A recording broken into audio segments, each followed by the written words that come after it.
कांग्रेस सदर मल्लिकार्जुन खड़गे ने प्रेस कॉन्फ्रेंस कर मोदी सरकार पर निशाना साधा है। उन्होंने इल्जाम लगाया कि जब अपोजिशन ने पार्लियामेंट में मुल्क से जुड़े मुद्दे उठाने की कोशिश की तो उन्हें बोलने नहीं दिया। उनके एमपी को सस्पेंड कर दिया गया। प्राइम मिनिस्टर पर निशाना साधते हुए खड़गे ने कहा है कि मोदी हर जगह जाते हैं, फोटो शूट करवाते हैं, लेकिन उन्हें मणिपुर जाने का वक्त नहीं है। देश के इतिहास में पहली बार ऐसा हुआ है जब 146 एमपीज को सस्पेंड कर दिया गया। मई महीने से मणिपुर में जो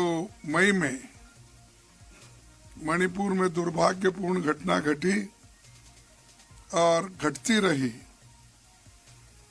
पर रात दिन मोदी जी कभी समंदर में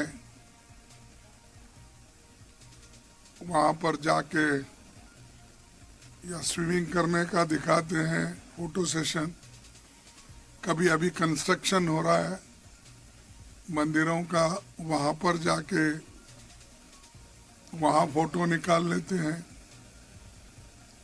कभी केरला में निकाल लेते हैं, कभी बंबई में निकाल लेते हैं। हर जगह जाकर नए नए ये अपने वस्त्र पहन के हर जगह से फोटो रोज आप तो देखते रहे होंगे, आप भी तंग आए होंगे, भाई कितने बार इतनी सूरत देखना।